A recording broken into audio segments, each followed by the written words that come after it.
QO. Stop tripping.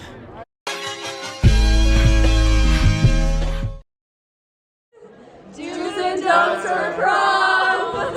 Don't boo the DJ. Boo! Do not drink. And do not smoke. Really great today, Alex. Yeah, I really like the dress. It's so great. Don't damage any property. Wow, this hall looks so great. The decorations look amazing. And most importantly, have fun!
What are you listening to?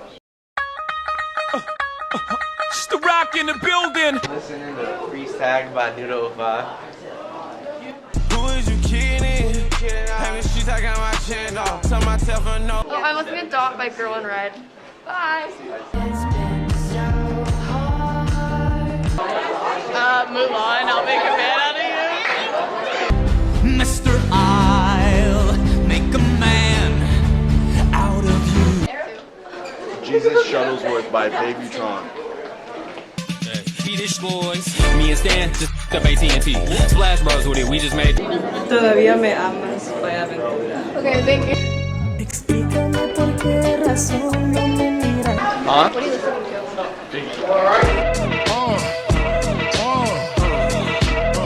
Come on. Ha, sicker than your average. Pop a twist cabbage off instinct. Окей. Добрый день всем! Сегодня мы повторяем то, что мы происходили вчера. И перед нами клетка. Задание на сегодня написать подходящие термины на схеме этой клетки.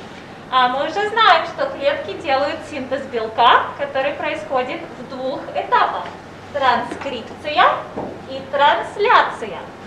Ваше задание сегодня подписать термины частей клетки, которые обведены голубым, и молекулы, которые обведены розовым.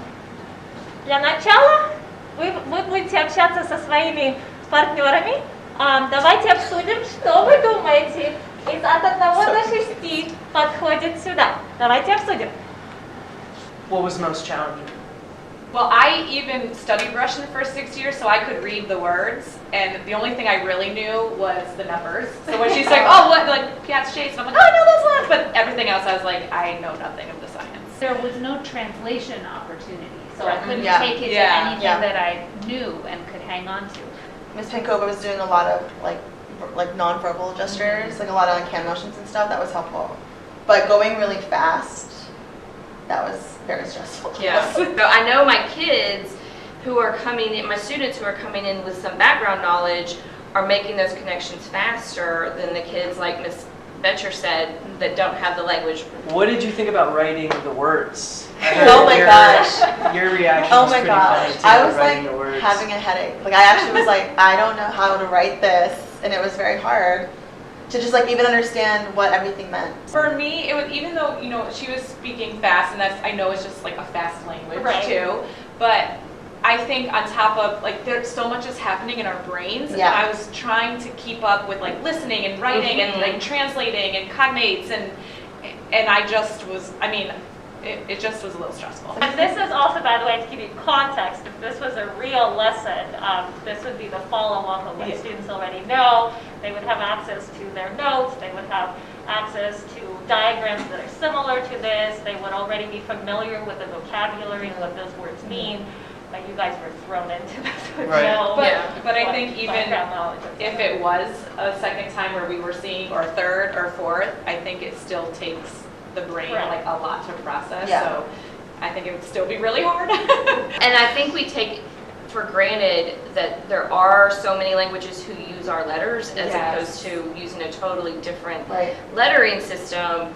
And even though there are some similarities in there, once you started pointing them out. I wanted to share this because I think that I'm an ESOL teacher. I work with the English language learners in our school, and they are so amazing because they work so hard. They have to work so hard every single day just to even translate what's happening in any lesson. But on top of that, they have writing and things that are new content, and I just wanted to have us have a moment to experience it so we could share with some other students that might not be familiar with this population or this work. And then also as a teacher, I think it gives us a little bit more insight and perspective how we can model or act or do things to help our own students. So it's just kind of like a refresher and an eye-opening experience, I think, for all.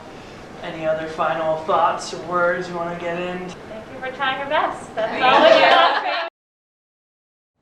Here at QO, students take many rigorous classes, and as we come closer to the end of the year, it becomes especially difficult to stay focused on our schoolwork and stay engaged. I asked students around the school about the most difficult classes they take here and if they had any advice for students to succeed. Here's what they said. The most difficult class I'm taking at QO right now out of all my classes is probably AP Government. I think A push. AB Calculus. Probably AB Calculus with Mr. Jernigan. Pre-calc. Probably honors pre-cal. Probably AP Psych.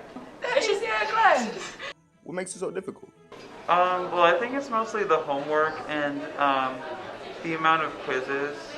Probably because of the course load and how much we have to study and know for the actual AP test.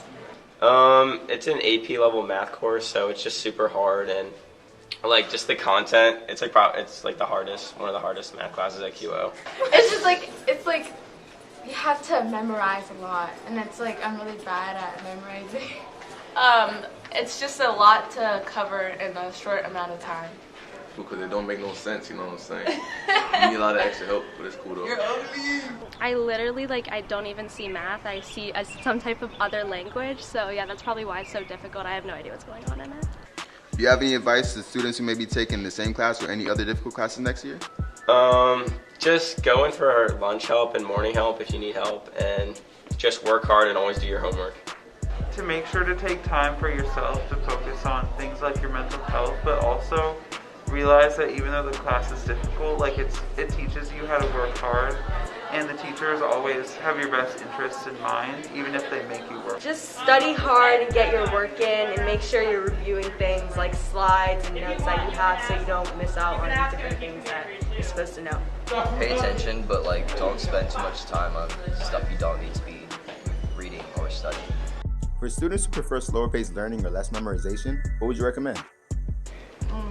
Don't procrastinate, create an itinerary for yourself, be organized, and go in for extra help. Yes, when you need to. study. Do you have any advice for underclassmen or juniors who are taking difficult classes next year? Just ask your teachers for help, coming for lunch. You really want that good grade in that class, you gotta do your stuff. Of course. Yeah. Alright, I know you're a junior this year. Do you have any advice for underclassmen who are taking difficult classes next year? We're taking difficult classes, try not to.